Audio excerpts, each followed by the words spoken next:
Gerai, įžanga padedam dabar į šalį. Pasakysiu tokią vieną mintį, manau, iki minutės jinai užtruks. Ir jeigu vieną dalyką jūs norėsit atsiminti iš šiandienos viso pamokslo, tai šitą reikia. Ir praktiškai šitas baigėsi, va tą minutę galite eiti namo ramiai ir apmastyti šitą dalyką. O po to visa kita bus tik tais išnašos. Žinot, išnašos ta žvaigždutė, apačioje, kur yra jau paaiškinimas šito dalyko. Pradedam, gerai, minutės, reikės daugiau negu minutės, nes nusprendžiau su klausimais pradėti dabar. Nereikia garsiai atsakinėti, Artūras, matau, mėgsta, bet nereikia garsiai, kas yra gerai labai, gerai, sveikinas. Bet nebūtina garsiai, tam, kad nejaustume didelės įtampos, tokios, kad dabar pagalvokit apie visus dalykus, kuriuos jūs turite.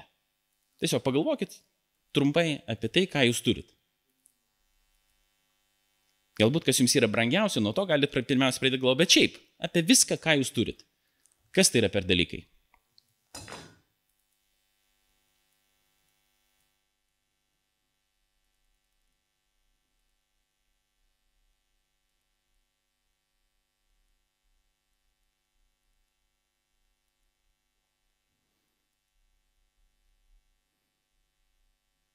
Va dabar, kai jau nurimo mintis ir galvot, kiek čia reikės dar tylėti, va dabar pradėkit galvot, ką jūs turit, va dabar.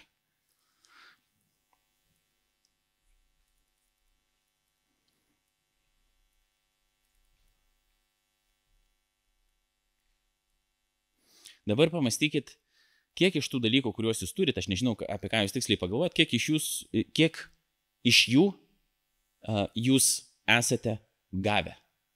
Tiesiog gavę. Tai kyla ne iš jūsų pačių. Bet jūs esat gavę šitos dalykus.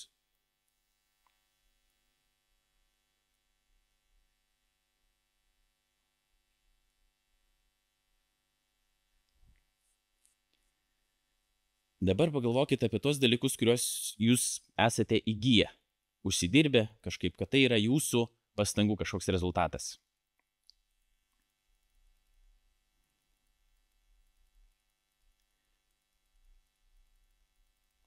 Paskutinis tas klausimas iš tikrųjų buvo, lietuviškai tariant, tricky question.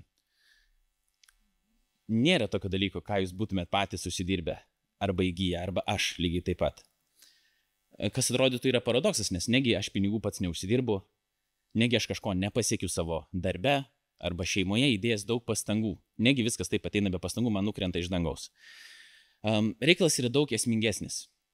Visa tai, ką mums atrodo, kad mes esame įgyję arba užsidirbę, įskaitant ir pinigus, yra rezultatas to, ką mes esame gavę. O pirmiausia, ką mes esame gavę, tai savo gyvybę. Nei vienas iš mūsų čia neatsiradom savo paties norų. Niekas savęs patys nepagimdėme. Mes atsiradom čia dėl to, kad kažkas to panorėjo. Pavyzdžiui, mes su žmona panorėjom vaiko. Bet mes neturėjom žalio supratimo, kas gausis, kas tai bus per vaikas, kaip atrodys, kokios bus lyties. Mes nežinojom. Ir neiškart pavyko. Mes negalėjom suplanuoti šito dalyko iki pat galo. Neišeina, ne mūsų kontrolė tai buvo. Bet buvo kas to mūsų vaikučio norėjo ir žinojo tiksliai, kas bus.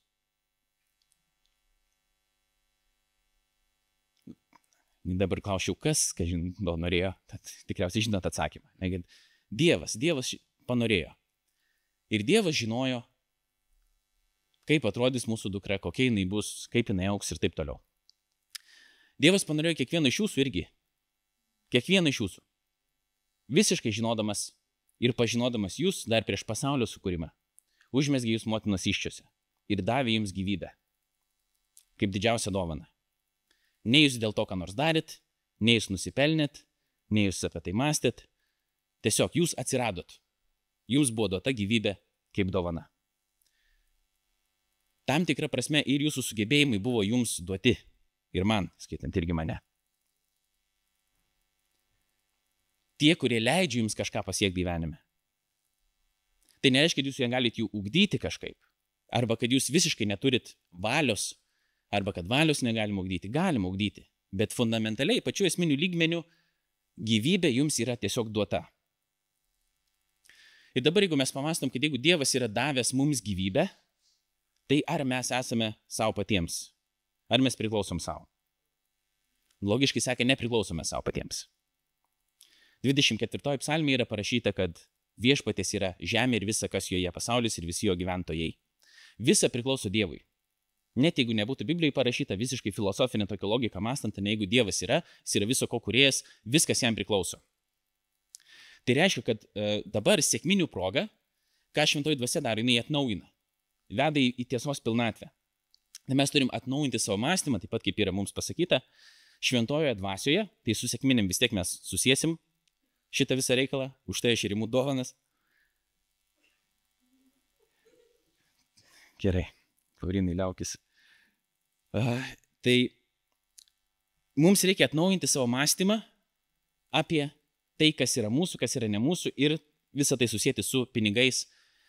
Ir galbūt jums bus siurprizas, bet Biblijoje kalbos apie pinigus, arba jeigu taip sakytum, eilučių apie pinigus yra netgi daugiau negu apie tikėjimą ir maldą kartu sudėjus. Čia Randis Alcornas šitoj knygoj, aš jums truputį papasakosiu apie ją ir kodėl jinai galėtų būti svarbi, yra suskaičiavęs, aš pas neskaičiavau, tai aš jo pasitikiu. Jeigu ne, tai tada jis čia kaltas yra. Kodėl dabar taip atrodytų svarbu tiek Jėzui, mes irgi pažiūrėsime tai, tiek apskritai šventame rašte yra pinigų tema. Ir dažnai čia sekuliarus pasaulis kaltina bažnyčią, kad bažnyčiai tik rūpi pinigai. Ir taip gali būti. Mes galim priimti šitą pakaltinimą tokį, dėl to apie pinigus yra labai sunku kalbėti, nes jinai yra labai jautri tema ir mes apie tai dar ir pakalbėsim. Kad bažnyčiai reikia labai daug pinigų. Kažkur jinai tos pinigus deda, kas ta bažnyčia, toks efemeriškas kažkoks yra subjektas, ten yra kažkokie dvasininkai, kurie važinėjasi brangio mašinom arba dar kažką daro. Ir taip gali būti. Evangeliniam pasaulyje nesenai skandalas toks nuskambėjo, nors, jis, kaip sakyti, senai vyrė. Benis Hinas toks yra populiarus pamokslininkas tos klestėjimo evangelijos. Ir Maikas Wingeris, toks žinomas youtuberis krikščionių, padarė įrašą labai ilgą, kuris tapo labai populiarus, kalbėdamas apie Benny Hino manipulacijas įvairias, kurios yra labai daug susijusios taip pat ir su pinigais. Ir taip gali būti. Tiesiog gali būti taip, kad bažnyčioje yra manipulacijų, kai bando, ne tik, kad gali būti, bet taip ir yra. Kad žmonės bando išvilioti iš kitų žmonių pinigus, kažkaip dvasiškai žadėdami dvasinius dalykus arba materialius dalykus per dvasinį prizmę ateinančius. Galbūt jūs esat kai kurie tai patyrę.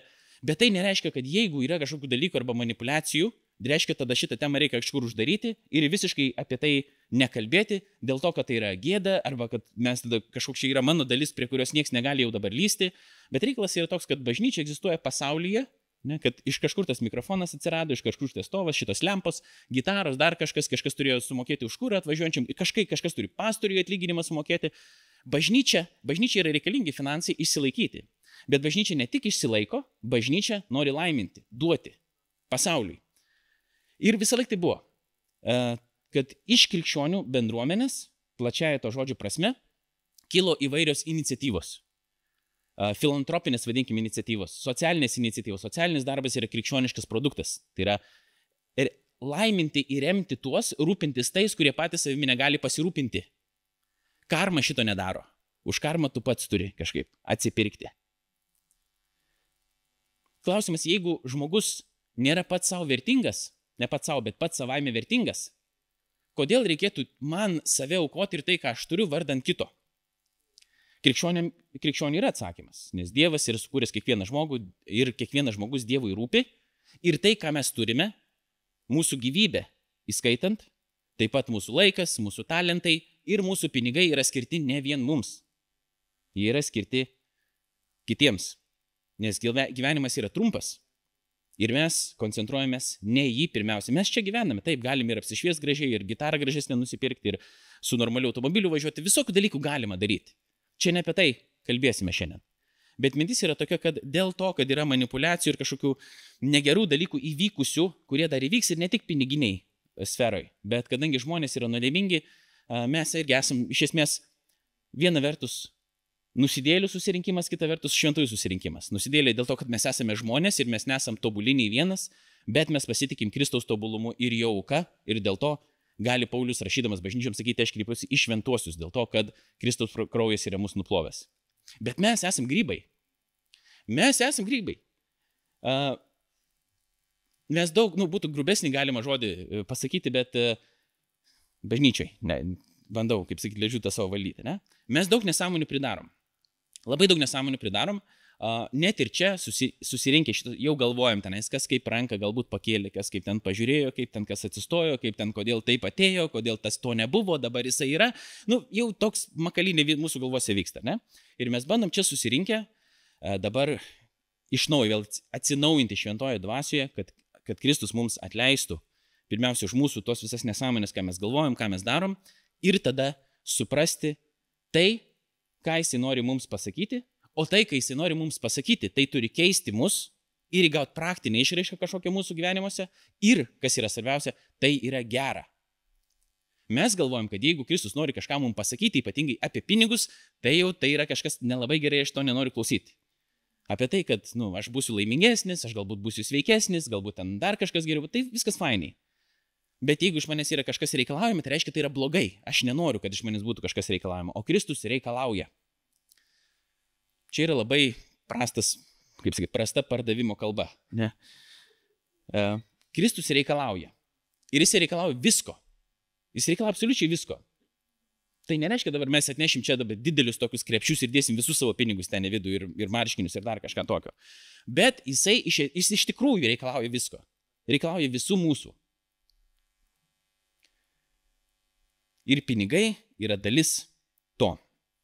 Mes pažiūrėsim į kelias tokias vietas šventajame rašte, nes man laikas gal jau baigėsi, nežinau, gal mes jau nebespėsim pažiūrėti, bet bandysim į porą vietų šventajame rašte pažiūrėti. Tai ne minutė čia buvo, bet mintis tada aš susumuoju. Susumuoju, kokia yra pagrindinė mintis. Kad viskas, įskaitant ir mūsų pačius, ir tai, ką mes galvom, kad uždirbam, ir pinigus, yra viešpaties. Čia yra šita pagrindinė mintis.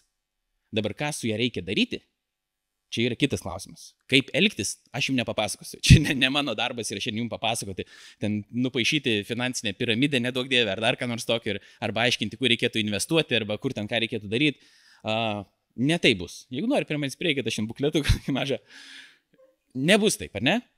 Tai mintis yra tiesiog tokia, susiprasti mums visiems, įskaitant ir man pačiam. Kai aš kalbu, aš bandau, aš irgi šiaip su baime ir drebėjimu šitos temos imuosi, nes aš žinau, kad ir man yra taikoma ir reiškia, man kažką reikės galbūt daryti kitaip ir save patikrinti. Nes tikėtina, kad aš netobulai elgiuosi irgi finansinėje sferoje. Bet pabandom paskaityti dvi tokias vietas. Luko Evangelija, 12 skyrius, nuo 13 eilutės. Vienas iš minios jam tarė, mokytojau, liep mano broliui, kad pasidalytų su manimi palikimą. Čia šiaip jokinga situacija, aš galim čia sustoti, pastorius ką nors kalba ir kažkas šaukia iš salės. Pastoriau, liepk, kad tas pasidalintų savo pinigais su manimi. Čia tokio lygio yra situacija dabar. Jis atsakė, žmogau, kasgi mane skyrė jūsų teisėjų ar dalytojų, ir dar pridūrė, žiūrėkite, saugokitės bet kokio godumo, nes jei kas ir turi apsčiai, jo gyvybė nepriklauso nuo turto. Jis pasakė jiems palyginimą, vieno turtingo žmogaus laukai davė gausų derlių, jis pradėjo savo vieną svarstyti, ką man čia dabar padarius, neturiu kur sukrauti derliaus.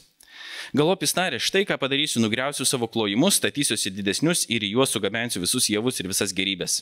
Tada tarsiu savo sielai, mano siela, tu turi daug gerybių, sukrautų ilgiems metams, ilsėkis, valgy, gerk ir linksmai pokeliauk. O Dievas jam tarė, kvaily, dar šiąnakt bus pareikalauta tavo gyvybės. Kamgi atiteks, ką susikroviai? Tai būna tam, kas krauna turtus, bet nesirūpina tapti turtingas pas Dievą. Tada Jėzus kalbėjo savo mokiniams, todėl aš jums sakau, per daug nesirūpinkite savo gyvybę. Ką valgysite, ne savo kūnų, ką vilkėsite.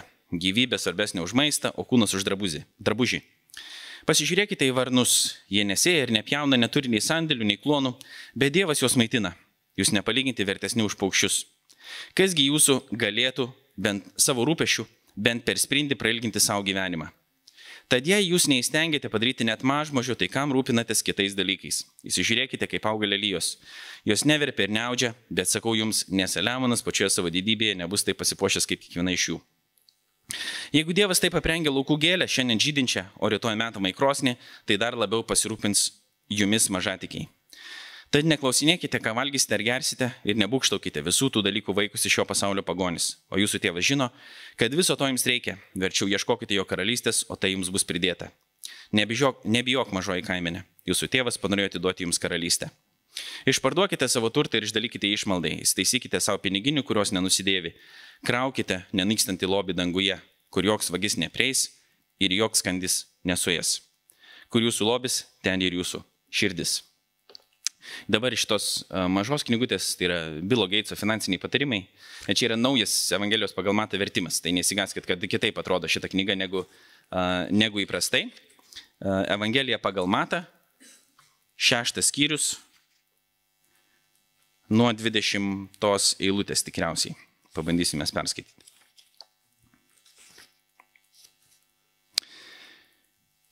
Nuo 19.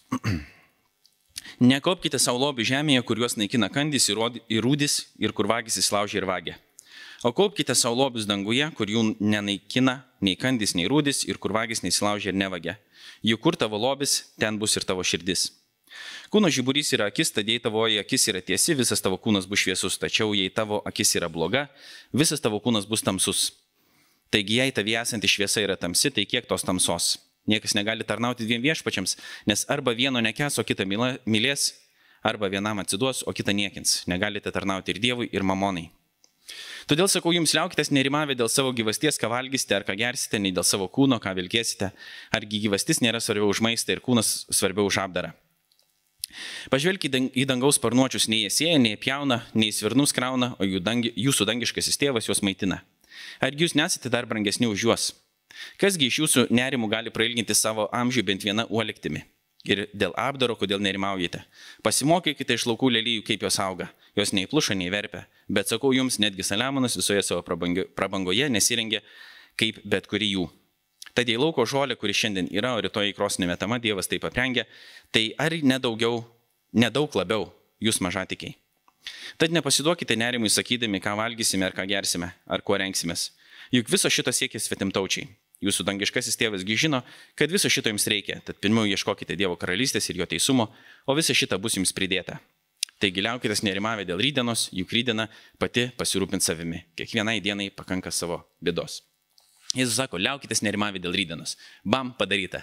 Ne, Jėzau, aš dar nerimauju. Nerimauju. Jūs nerimaujat, visi mes nerimaujam dėl skirtingų dalykų. Dėl rytdienos, dėl pinigų, dėl žmonų, vyrų, santykių, ko tik norit. Karo. Mes nuolat nerimaujame. Dabar kaip mes bandom atnaujinti tą savo mąstymą, nors ta problema gal neįsisprendžia šią akimirką. Mes bandom atsiremdami į Dievo pažadus ir į Jėzaus Kristaus asmenį prisiminti ir įsitvirtinti šitoje žinioje, geroje naujienoje, kad Dievas mūsų kūrė ir visą jam priklauso, niekas nevyksta be jo apvaizdos ir jisai mumis rūpinasi. Bet mums vis tiek reikės ir kentėti, ir numirti galiausiai reikės, ir sunkumų bus šitam gyvenime. Ir jeigu tada kyla noras toksai, kaip sakyti, gerai, man tada šito Dievo nereikia, nes vis tiek jis neįsprendžia mano problemų. Tada mums klausimas lieka toks. O kur tada mes eisim? Mes galim taip paklausti. Kur mes rasim geresnį atsakymą, negu kad šitas? Kai Petras,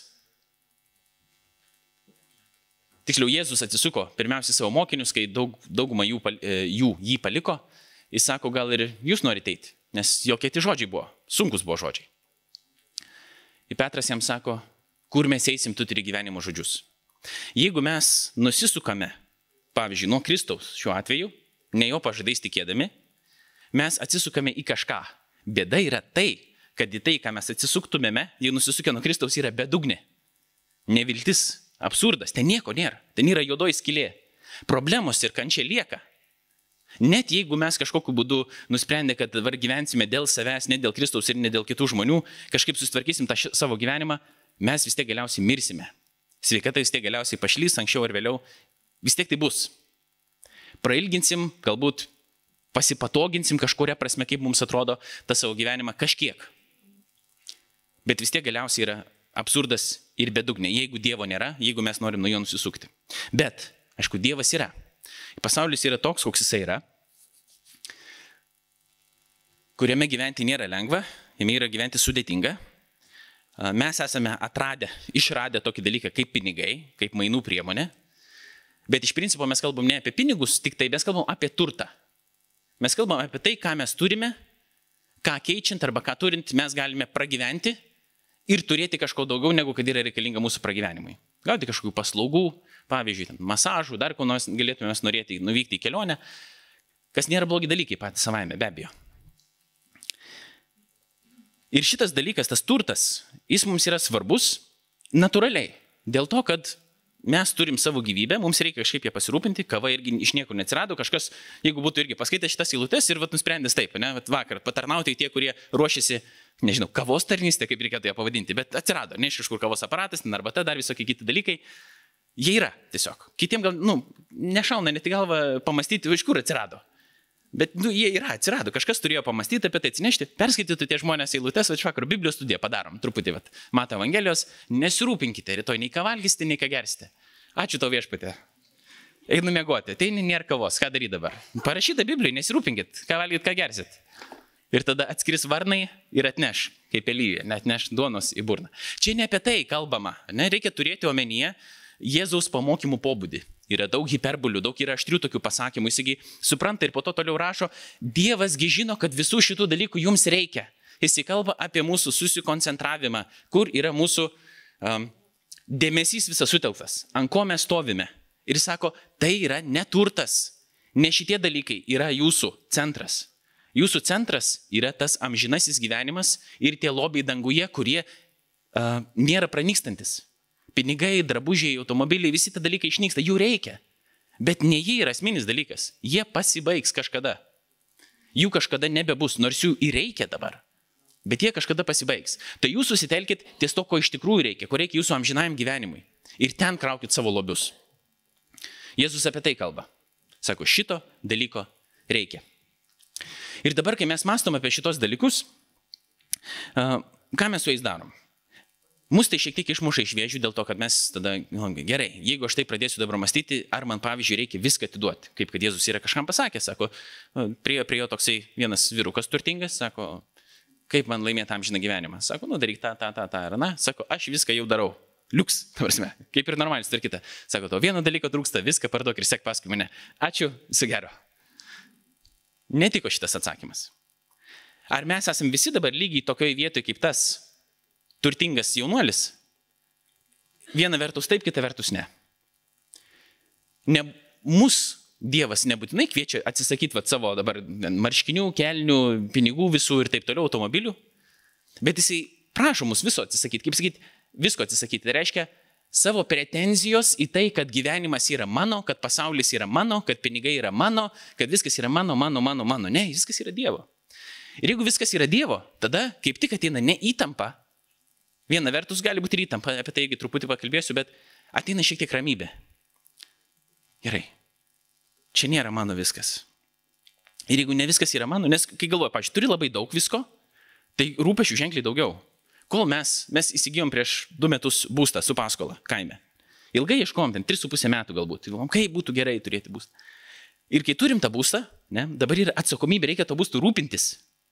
Ir kyla tada nerimas, iš kur dabar, kaip aš jį galiu palikti dabar, arba kam reikėtų jį palikti, jeigu ilgiau išvažiuoji, tada paskola, visi kiti klausimai. Su tuo turtu, kurį mes tarsi ir įgyjome, mes įgyjome ir didelį dabar svorį, nes jeigu nuomojasi butą, bam, sakai, aš išvažiuoju ir išvažiuoju. Nėra.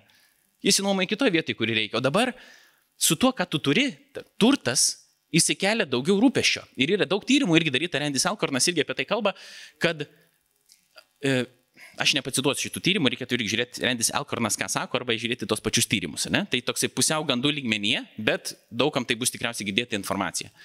Kad nėra tiesioginės koreliacijos arba sąryšio su pinigais ir laime. Tai reiškia, kuo daugiau pinigų, tuo daugiau laimės. Vienas paprastas dalykas yra tai, kad kuo daugiau pinigų, tuo daugiau yra rūpesčio, kad tau jų nepavogtų. Jeigu tu investuoji ten, turi milijonus, pavyzdžiui, investuoji milijoną kažkur ir tau jisai prapuola. Tai jeigu 10 eurų investuoji ir jis tau prapuola, nieko tokio, bet kai prapuola milijonai, tai tada galbūt jau yra didesnė problema, turi daugiau ko rūpintis. Į tave daug, tada, jeigu koks nors yra vyras vyresnis, ir jisai yra vienišas ir turi daugiau pinigų, jisai tada pergyvena, ar su juo nori būti dėl jo pinigų ar dėl kažko kito. Nes kai skaičiau tokią antraštę socialinėse medijose, kad kažkoks turtingas ar šveicaras ar ispanas, nežinau, vyresnio amžiaus be abejo, su Lietuvaitė apsiženijo ir pasirašė vedybų sutartį, į kurią įtraukė tokį punktą, kad jinai negali svorio priaugti. Tai kaip galvojate, prasme, iš meilės, ne iš meilės ta santuoka įvyko. Bet abudu puikiai supranta, dėl ko ženijas. Ir vienas ir kitas. Niekam nėra, kaip sakyti, bent jau atvirai. Ane? Viskas yra. Bet yra įtampa. Yra tokia įtampa, nes žmonės nori būti mylimi dėl to, kas jie yra, ne dėl to, ką jie turi. Dėl to viena vertus mums atrodo, kad jeigu mes turėtum tik tais daugiau visko, tada mes gyventume ramiai ir taip toli gražu nėra, nes būtų ženkliai daugiau dėl ko rūpintis.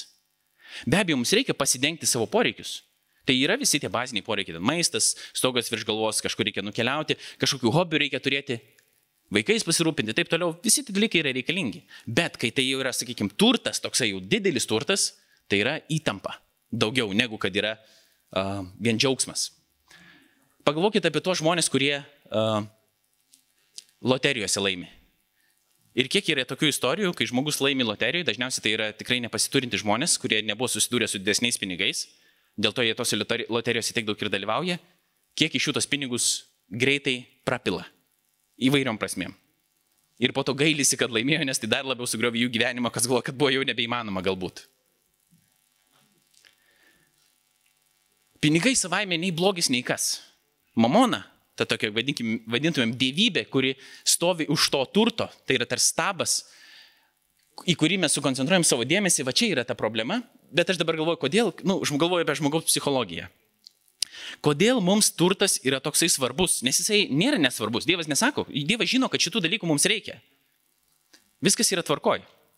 Bet kodėl jis yra mums tiek svarbus, kad mes jį tiek koncentruojamės dažnai, praleisdami kitus dalykus, kurie galbūt būtų ženkliai svarbesni, negu vien tik tais turto sukaupimas kažkoks.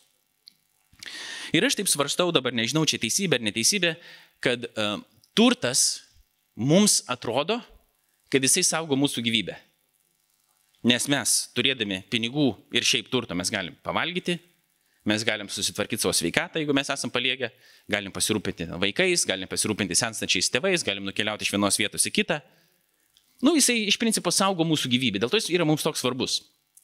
Ir viena vertus, ta paviršutiniška prasme, tai yra tiesa, mums reikia pinigų, kad galėtum tos dalykus mes turėti. Bet ta fundamentalia prasme, kur yra mūsų problema, kad ta esminė prasme, mes galvom, kad mūsų gyvasti saugo turtas. Ir dėl to amžinaisiais dalykais, Dievo dalykais mes rūpinsimės vėliau, kažkada, galbūt arba jie savaime ateis, bet dabar man reikia pasirūpinti tik tai šitais dalykais. O Jėzus sako čia, viskas yra atvirkščiai. Pirmiausia, rūpinkitės Dievo karalystę ir jo teisumu, o šitie dalykai ateis. Dievas žino, kad jų reikia. Reikės eiti į darbą, reikės galvoti, kaip pinigus galbūt sutaupyti, ar draudimą kažkokį pirkti, ir automobilį pirkti, ir vaikam maistą nupirkti, ir žaislų, ir kelionę nukeliauti. Viskas gerai, reikės. Bet ne šitie dalykai jūsų gyvybę saugo, mano gyvybę saugo. Nes mes esam palaikomi kiekvieną sekundę Dievo. Jeigu mes nebūtum palaikomi Dievo mintyje, dabar mūsų nebeliktų. Mūsų gyvybė visiškai priklauso nuo Dievo. Ir čia šitas palyginimas Jėzus apie tą ir kalba. Turtingas žmogus, kuris galvoja, kaip čia reikia dar akumuliuoti to turto, pinigų, ne visai pinigų, tiesiog ne to žodžio prasme, nebe turto, tų grūdų, gerai, nugriausiu tai, nes nebetelpa, pastatysiu dar daugiau ir savo turėsiu. Jis sako, aš savo turėsiu ir sakysiu savo sielai, džiaukis. Dabar šis, ko turiu, Jėzus sako, jam bus pasakyta, kad kvaily, dar šią naktį bus pareikalauta tavo gyvybės. Nes tu nežinai, kiek tu turi laiko. Ne nuo šitų grūdų priklauso tavo. Tam tikrą prasme reikia valgyti tus grūdus, viskas gerai, bet ne nuo jų galiausiai priklauso tavo gyvybė. Dabar prie ko mes einam? Prie kokios minties pagrindinės, ne? Kad turėdami šitai omenyje, kad mums iš principo niekas nepriklauso, ta tikrąja žodžio prasme, bet viskas yra Dievo. Tai mes dabar galvojame ne ką aš darysiu su savo pinigais, o ką aš darysiu su Dievo pinigais, kurie yra patikėti man. Ir jeigu aš tai pradedu galvoti, tada pasidaro labai nejauku. Tada, pavyzdžiui, man kartais galvoju, gal gerai, pagalvosiu, kaip būtų, jeigu aš laimėčiau loteriją. Tada aš pradedu mąstyti, gerai, jeigu būtų milijonas, tada va tiek, ten gal tam pastatyti namą savo giminių, ten tam sumokėti paskolą, ten tą pradedi dėlioti, tad galvoji, kiek čia žmonių susipyktų šitoj vietoj. Jau, jeigu tai prasidėtų tas dėliojimai, tada kiek aš turėčiau paskirti ir kokiems Dievo darbams, ir ar tai būtų per daug arba per mažai, ir tada sėdžiu tokia įtampa, galvoju, nežinau, gal geriau nelaimėti nieko, nes, tiesiog, tokia įtampa ateina, nes nežinai, ką su jais reikėtų daryti. Ir vieną tokią, girdėjau istoriją, tokį kaip pasakojimą, krikščionis tiesiog, taip trumpai tai pasakė ir iki dabar man tie žodžiai yra įstrigę galvoje, kad kai būtų faina laimėti milijoną, 10% atiduodi, 100 000 ir toliau, su tuos jau galėčiau daryti, ką noriu. Aš galvoju, kažkaip ne taip. Kažkaip netaip yra. Visų pirma, dabar trumpai apie dešimtinę galim pakalbėti. Ne? Mes toks yra kažkaip pas mus įėjęs gal toks mokymas, kuris nėra savaime pats blogas, bet kad tarsi 10% nuo mūsų uždirbamų pinigų priklauso Dievui. Ir tada arba bažnyčiai, arba tarnysėms, arba dar kažkam, o kiti jau yra mano ir mes su jais kažkaip tvarkomės. Ir tarsi tai yra biblinis principas, bet jeigu ieškotumėt, pavyzdžiui, Naujajame testamente, tokios tiesioginės dešimtinės niekur nerastumėt. Jeigu Senajame testamente ieškotumėt, rastumėt dešimtinę, bet jeigu skaičiuotumėt visus procentus, kuriuos turėjo senovės izraeliečiai sumokėti, tai yra daugiau negu 20. Nekalbant apie laisvos valios atnašas, kurias dar gali atnešti. Tai ta dešimtinė, jinai taip yra pas mumis atėjusi, bet čia tai nėra biblinis principas, kad tiesiog 10% nuo mūsų gaunamų dalykų priklauso Dievui, o visa kita priklauso man. Ne taip yra. Jeigu kalbant apie dešimtinę, pavyzdžiui, ką Randis Elkornas irgi sako, dešimtinė yra gerai ta prasme. Nuo 10% yra gerai pradėti duoti. Čia gali būti nebloga pradžia. Jeigu norit kažkur pradėti, jums reikia tikslaus kažkokio nuskaičiuko, galim tai pasakyti. 10% yra neblogai. Dabar klausimas tada vėl, iki mokesčių ar po mokesčių. Ar nuo to, kas ant popieriaus parašyta, ar to, kas į rankas gauni. Biblijoje laiške filistiniečiams yra 13 skyriui 5 eilutė. Nėra, pasakyta taip. Biblija neveikia taip, kad mes atsiversim kiekvieną eilutę ir mums bus pasakyta, taip reikės tau padaryti, tiek investuoti tokiais metais arba tiek tiksliai. Ne, yra principas, yra toks duotas principas, o tame principe yra laisvė. Skirsis ir mūsų turtinė padėtis, tai yra normalu, vieni važinės geresnėm mašinom, kiti blogesnėm mašinom. Gal kažkas, pavyzdžiui, iš mūsų tingės ir dėl to neturės pinigų, taip gali būti. Yra taip pat parašyta, kas nedirba, tegu nevalgo. Ne? Kiti galbūt gaus palikimą kažkokį, o nebūtinai užsidirbs savo kažkokiais talentais, bet dėl to, kad gimė geroje, tokioje šeimoje, ne geroje, bet tokioje šeimoje. Mūsų turtinė padėtis skirsis, bet mintis yra tokia, kad kiekvienas iš tų, kad ir kiek mes turėtume arba neturėtumėm, turime turėti tokią sampratą, kad visa tai yra Dievo ir ką Dievas nori, kad aš su tais dalykais daryčiau. Ir čia yra laisvė šituose dalykuose. Aš jums nepasakysiu, ką reikia daryti, bet kad Dievas mus kviečia taip mąstyti ir tada atiduoti, tai yra faktas. Dabar kodėl jis nori mus, kad mes atiduotumėm? Todėl, kad jisai mus laiko prievaizdais, toksai archaiškas senovinis žodis, padėkit man lietuviškai geresnį atitinkmenį atrasti, aš nerandu. Prižiūrėtojais, ukvedžiais, ukvedys yra, bet ukvedys, žinot, man jis laiko ukvedys, tai yra, kur turi ten daug raktų, yra toks sandėliukas, ten atsidarai ir yra ten tokių daug įrankių visokių. Kaip tvarkytojai, prižiūrėtojai, kitaip tariant, ar ne, kad schemą paišom, ne piramidinę. Čia yra Dievas, ne? Ir čia yra jo pasaulis. Čia, aišku, teologiškai nėra labai teisinga, nėra taip, kad čia sėdi Dievas, čia yra jo pasaulis. Nesvarbu. Konceptualiai, taip, schematiškai pamąstom. Ir jisai nori palaiminti žmonės. Jisai nori duoti žmonėms. Jisai nori ne vien pinigų duoti, bet jisai nori, kad žmonės, vadinkime tai, klestėtų, bet nebūtinai finansinė prasme. Jis nori pasirūpinti žmonėmis, sakykim taip. Mūsų pasaulyje veikia ekonomika, veikia pinigai, turtiniai dalykai egzistuoja. Ir dabar Dievas yra nusprendęs nuo pat pradžių veikti per, toks yra mandras dabar žodis, subsidiarumo principą. Aš apie tai rašiau bakalaurinį darbą. Subsidiarumas yra vienas iš katalikų socialinio mokymo principų. Jis reiškia, kad atsakomybė yra visą laiką pirmiausia deleguojama mažesniam.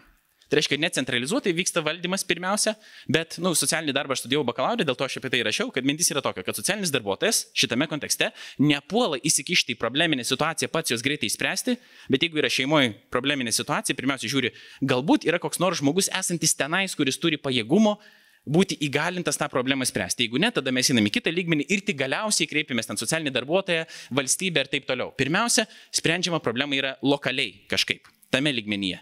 Deleguojant atsakomybės. Ir mes taip vadovaujamės ir šiaip gyvenime.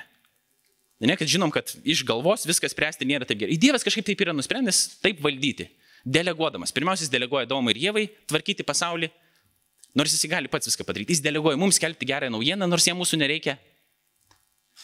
Ir jisai taip pat subsidiarumo principų vadovaudamasis, ne tai, kad daug principas yra aukščiau už jį, bet mes taip vadiname tiesiog, jisai deleguoja tą perskirstimo atsakomybę mums. Jisai duoda mums, kad mes būtumėm palaiminimų kitiems. Ir taip tiesiog yra. Ir mums reikia pradėti apie tai mąstyti. Kur Dievo duotus pinigus man arba tą turtą, taip pat mes galim praplėsti ir laiką, ir dar kažkokius dalykus, savo namus, jeigu mes turime dar kažką, mes galime panaudoti Dievo šloviai. Ir Dievo pažadas yra, kad mes, patirsime iš to džiaugsmą, nors taip neatrodo, bet kad tai bus gera mums, mes patirsime tikrą džiaugsmą, iš šito daug didesnį džiaugsmą, negu pasilaikydami vien tik savo. Ir antras dalykas, kad taip krausimės lobius danguje, kurių nieks negali sunaikinti. Mes turim tokį pažadą. Bet čia reikia tikėjimo. Tikėjimas kas yra? Nėra vėl Biblijoje tokios vienos eilutės, kur būtų aiškiai paaiškinta, kas yra tikėjimas, skyrus Hebrajams 11 skyriui. Ten yra apie tikėjimą daug, tikėjimo pavyzdžiai ir yra tokia eilutė, kad tikėjimas mums laiduoja tai, ko vilėmės ir rodo tikrovę, kurios nematome. Tai ta tikrovė yra. Dievas yra jo pažadai tikri, bet mes jos dar betarpiškai nematom, dėl to mums reikia pasitikėjimų žengti link to ir pasitikėti, kad tai, ką Dievas sako, iš tikrųjų taip ir yra, taip ir bus. Ir patikrinti. Nes Senajame testamente yra tokia vieta, kur Dievas sako, patikrinkite mane. Bet tai nereiškia, kad jūs gausite tada 10-eriopai pinigų atgal, jeigu sėsite sėklą, kaip televangelistai sako. Bet jūs patirsite tikrą džiaugsmą, kurio nesat galbūt dar patyrę tokiu būdu. Ir tuo pačiu krausitės lobius danguje, kurių niekas negali suėsti. Tai tada mes pradedam taip mąstyti. Tai ką dabar daryti, tokia mini užduotėlė namuose, parėjus galima tiesiog melsis Viešpatie. Aš išpažįstu, kad visa, ką aš turiu, yra tavo, ką tu norėtum, kad aš su to daryčiau. Ir Dievas kažkaip jumis ves. Kiekvieną individualiai, skirtingai. Ir dabar tai nereiškia, kad tas žmogus, kuris turi daug, būtinai yra materialistas, o tas, kuris turi mažai, nėra tada materialistas. Galima, nieko neturint arba turint labai mažai, būti materialistu. Ir galvoti vien tik apie turtą ir apie pinigus, vien tik pavydėti, galvoti, koks aš esu geras, kad aš neturiu. Ir, pavyzdžiui, net aš atiduodu ir koks aš geras, kiti netiduoda, kokie yra blogi. Ir galima turėti daug. Bet, pavyzdžiui, galbūt tas žmogus nežino. Yra toksai, tas, kuris kritikuoja, nežino apie tą situaciją. Ir duodu pavyzdį. Yra toks Amerikoje turtingas advokatas, neatsimenu dabar šio vardo ir pavardės, krikščionis, kuris tikrai turi labai daug pinigų. Ir jis turi ir gražų namą, ir pas save teritorijoje pastatęs biblioteką. Toj bibliotekai daro labai daug renginių įvairių, ten yra daug visokių knygų apie krikščionybę ir įvairiausių kitokių. Ir jis turėdamas daug tų pinigų, jis gyvena taip, kad tie dalykai, kurie jam priklauso, nėra iki galo jo. Ir toj bibliotekai nuolat vyksta renginiai, joje jis pastatė ją tam, kad žmonės galėtų naudotis, ne tik tai savo ir uždaryti. Ne? O iš šono būtų galima sakyti, žiūrėk, jis kiek daug visko turi. Bet pas jį žmonės lankosi. Jisai tais dalykais dalinasi. Vėlgi, tai nereiškia dabar jūs turite būtinai ką nors pasikeisti šiandien pas save į butą, arba į namą, arba dar kažką, arba su mašina pravežti. Ne apie tai aš kalbu. Ne? Čia reikia išminties. Išmintis neateina per dieną, reikia Dievo dvasios vedimo ir tada išminties. Ir čia yra sudėtinga, ne? Kiek mes tada turim pasilikti, kiek mes turim duoti, kam mes turim duoti, kaip mes turim naudoti savo laiką ir resursus. Vat Kristina kalbėjo apie savo sveikatą, pavyzdžiui. Yra tokia situacija, kai matai, kad atrodo duodi. Ir tada ateina toks momentas, kad tavo davimas tau tampa tokia kančia, kad ir tavo sveikata pareina, tų žmonių nebekenti, kuriam tu duodi. Tai gal nebereikia tada. Tada reikia pasirūpinti, gal truputį savo to gerbuvių, sveikatą atstatyti, nepulti kažkur galvojant, kad čia darai didelius labai Dievo darbus, bet suprast, kad ne tu Dievas esi. Viskas tvarkoj. Tai kai tie yra ekstremumai, sunkumai, bet dėl to krikščionybė žmonėms yra sunki. Mums jinai yra sunki, nes mes norim labai taisyklių aiškių. Pasakyk man, ką reikia daryti, ko mažiau reikėtų galvoti. Surašyta, bam, bam, bam. Ir mes kartais tai Bibliją naudojam. Tarsi taisyklių knygutė, kur viskas susakyta, kur čia Biblijoje parašyta, kokios kojinės mautis. Man į bažnyčią dabar. Ne taip jinai veikia. Dievas mums yra davęs intelektą, protą, davęs yra bažnyčia, jis yra mums sukūręs mus pagal savo atvaizdą, mes sugebame kažkokius dalykus susigauti, šventoji dvasia mums kalba ir va tame visame turėdami principą, tokį principą, mes jau tada žiūrim, ką reikėtų daryti ir pasikliaunam, kad Dievas mumis ves, bet ne vienus pačius mus mes tada kalbamės. Su kitais. Tam bažnyčiai irgi reikalinga. Daliname savo patirtimis. Klausim, aš turiu abejonę, pavyzdžiui, dėl šito dalyko. Man taip atrodo. Kiek mes su Renata esam dirbę, kurie visi jūs pažįstat puikiai. Po mano atsivertimo, mano pirmas darbas buvo Agapiai. Ir aš esu labai dėkinga šiaip ir Renatai asmeniškai ir Agapiai. Jinai tapo mūsų ir šeimos draugė, dabar net su mano žmona daugiau bendrauja, kas normalu tikriausiai yra.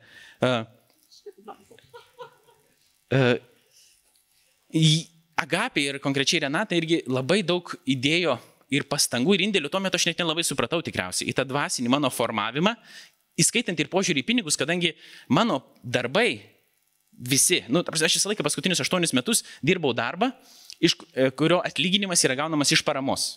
Plus aš dirbau kitų darbų dar papildomai, nes visą laiką reikėjo kažko dirbti. Tai dirbau ir mokyklai, ir doktorantūrų studijavau, iš kur gavau stipendiją, ir dar kitoj nevyriausybinio organizacijai dirbau. Daug visokių šalia darbų reikėjo daryti. Ne? Bet pinigų tema buvo svarbi nuo pat pradžių dėl to, kad tu ateini į darbo vietą, kur tau nieks nemoka. Ir tau reikia pačiam susikurti atlyginimą iš kažkur. Ir tą atlyginimą tu susikuri iš rėmėjų, kuriems tiesioginės naudos jokios neduodi. Jie negauna jokios tiesioginės naudos. Pavyzdžiui, sporte yra gal panašus principas. Žaidžiu kažkada krepšinį, kai rėmėjai duoda pinigus krepšinio komandai, krepšinis šiaip yra nuostolingas sportas. Jis neuždirbinėja Europai. Jis išsilaiko, savivaldybė duoda pinigų, rėmėjai duoda pinigų, ne? Bet kodėl jie duoda pinigų? Kai kurie žmonės duoda grinai dėl to, kad jiems yra džiaugsmas turėti krepšinio komandą savo mieste. Jie nori, arba, pavyzdžiui, nori investuoti į jaunimo ugdymą kažkokį per sportą.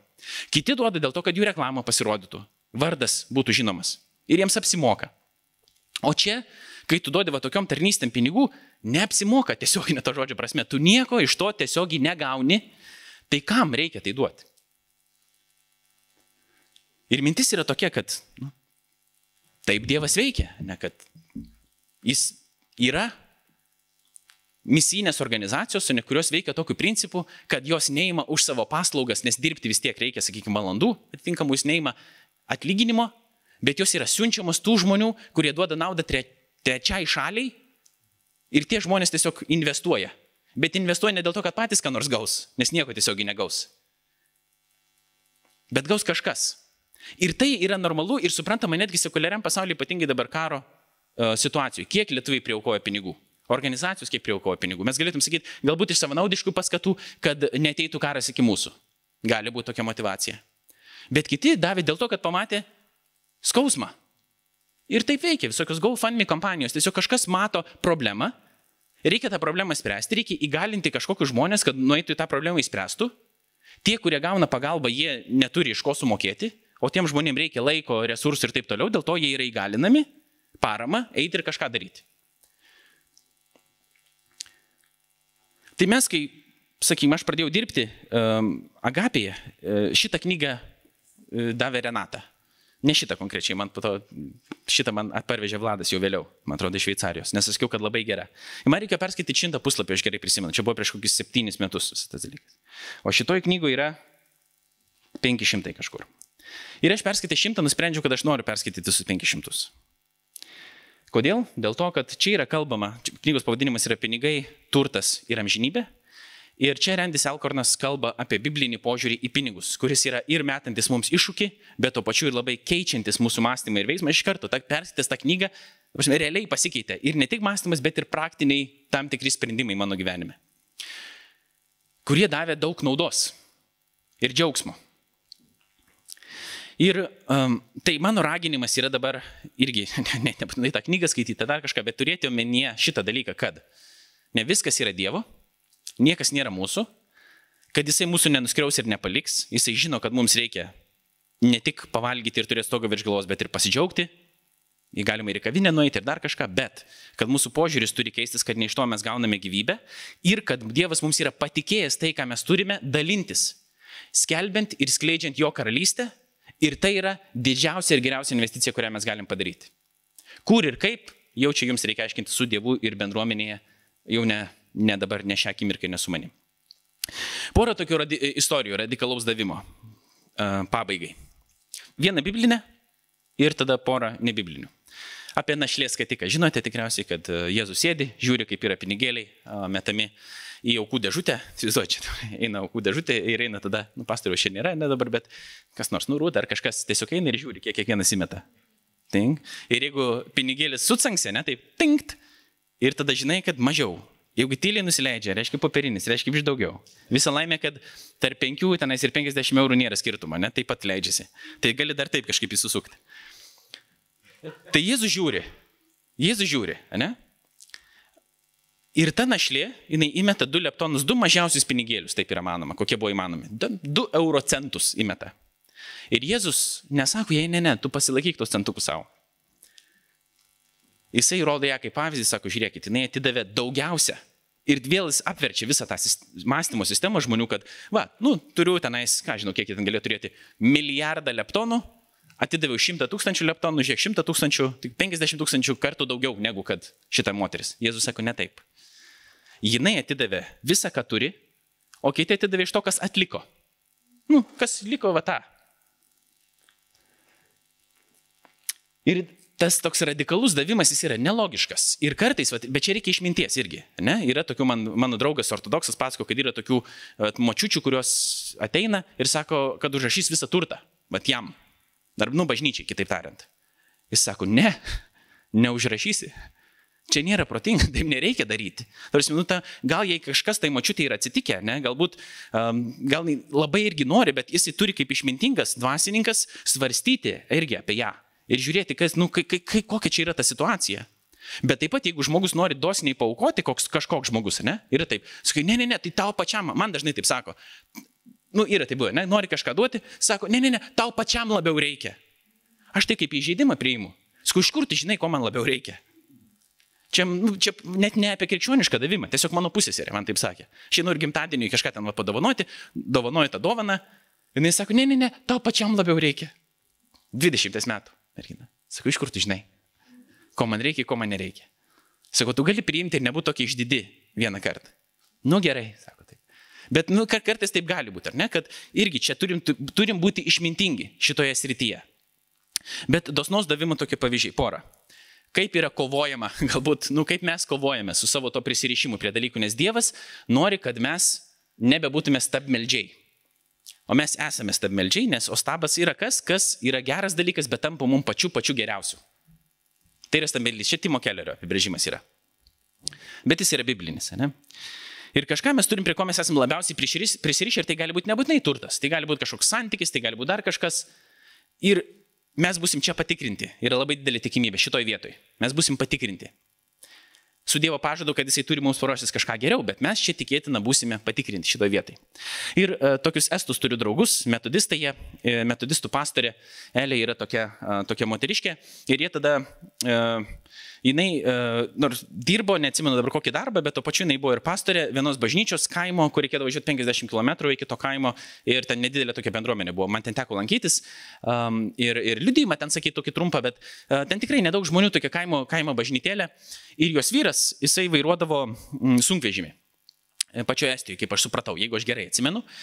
Ir tas vyras pradėjo, sako, girdėti taip Dievo balsą, Dievo kvietimą, kad jo autobusiuką, ir jie turi 2 vaikus, ir tada jisai ir jo žmona, kad jis turi atiduoti savo autobusiuką. Gerai, pradeda girdėti tokią, kaip, ne balsų, nežinau, kažkaip, bet jisai tokį, įspūdį tokį susidaro, kad Dievas ragina jį atiduoti savo autobusiuką. Nežinau, nei kam, nei dar kažkas tokio, bet galvo, čia nesąmonė, čia yra vienintelė mūsų mašina, ką mes dabar darysim. Bet ta mintis jau niekaip nepaleidžia. Ir per maldą, ir toliau ta mintis niekaip jau nepaleidžia, kad jam reikia atiduoti savo autobusiuką. Jisai važiuodamas į tas pamaldas, ar panašiuoja dabar situaciją, tiksliai nepamenu, jam ateina tokia mintis, kiek tu dar ilgai važinėsi su ne savo mašina. Ir jisai nuvažiuoja tas pamaldas, jau tada pasisako, gerai, viskas, aš atiduosiu. Prie jo prieina vyras, kuris sako, kad aš važiuosiu į Vokietiją, taip pat man reikės pirkti mašiną. Ir sako, gali kažką patarti, nes jis automobilis kažką turi bendro. Ir vienu žodžiu, kažką ten situacija tokia, kitam žmogui reikia automobilis, planuoja važiuoti į Vokietiją. Ir ten tokia nėra paprasta situacija. Jis sako, imk. Tam žmogui. Sako, imk mano mašiną, tik parveš mumis namo, nes mes mašinas neturim dabar. Čia yra kosmosas.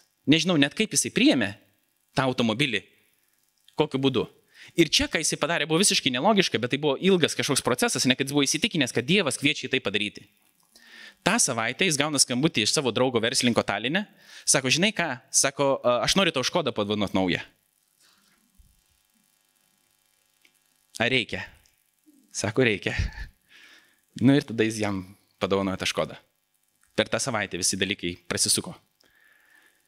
Dabar ar tai reiškia, kad visiems mums tai bus ir mes tada, jeigu atiduosim, tada gausim naujesnę mašiną? Ne. Bet čia yra toks pavyzdys. Kitas mano toks bičiulis yra Žanas Talandis, kurie galbūt žinote, jis prižiūri, neprižiūri, bet rūpinasi ir priima tokius žmonės, kurių niekas nebenori jau priimti, narkomanai, alkoholikai ir taip toliau. Sodyba, tenais jie daro sūrius, o tie sūriai yra brangus, jie yra gerai padaryti ir toks vienas rindėlis, toks sūris, kainuoja, virš 100 eurų jis kainuoja. Ir Žanas sako taip, kai aš jaučiu, kad mano širdis prisiriša jau prie šitų sūrių, aš pusę atiduodu. Ar pusę ir visus jis sakė, kad atiduodu. Nu, taip jis įkovoja. Kai jau yra, bėda, kai jaučiu, kad mano širdis prisiriša, kitaip nėra kaip tik sukovoti, kaip tik tada atiduoti, kad neprisirištų. Tai tokia yra realybė ir tokia yra situacija. Ne? Kad mums reikia kovoti su to, nes nors Dievas myli džiaugsmingą davėją, kaip yra parašyta, reikalas yra tas, kad kol mes lauksime, kol tas džiaugsmas aplankys mus iki davimo, galim taip nieko ir netiduoti. Kartais yra pirma veiksmas, o po to džiaugsmas. Ir džiaugsmingas davėjas tampa atidavimo momentu. Tai toks yra mūsų kvietimas dabar. Mes turim tokią viziją, kad galim prisidėti prie Dievo darbų. Kur, kaip, aš jums nepasakysiu. Pasirūpinti vargšais, kaimynų, nežinau, vakarėlį surengti kažkam, išsiųsti kažką į kelionę, į alfa kurso savaitgalį. Nežinau. Ta prasme, čia jau yra jūsų Dievo, sakau, ir bažnyčios reikalas. Bet mes galim prisidėti prie šitų dalykų. Visi. Aš, jūs, kiekvienas. Ir Dievas mums žada ir džiaugsmą, kai mes atiduosime dabar. Ir tuo pačiu tos amžinosius turtus, kurie yra jo pažinimas galutinis, nes šitie visi dalykai pranyks.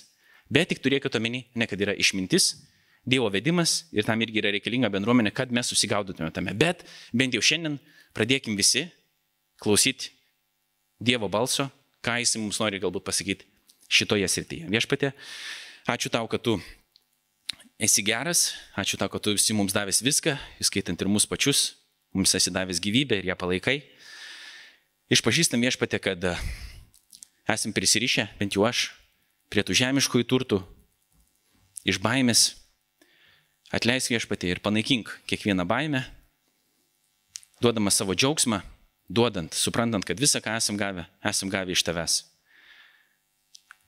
Atskleisk mums Viešpatie, kur galėtum prisidėti, kur sudalyvauti tavo karalystės darbe, savo finansais, tam, kad būtų ir daugiau žmonių išgelbėtų ir būtų pasirūpinta vargšais arba tais, kuriais reikia pasirūpinti, kad žmonės patirtų džiaugsmo ir apie tai pamatytų ir išgyventų tavo didelę meilę, kurią tu mums parodėjai Jėzuje Kristuje. Šlovė tau. Amen.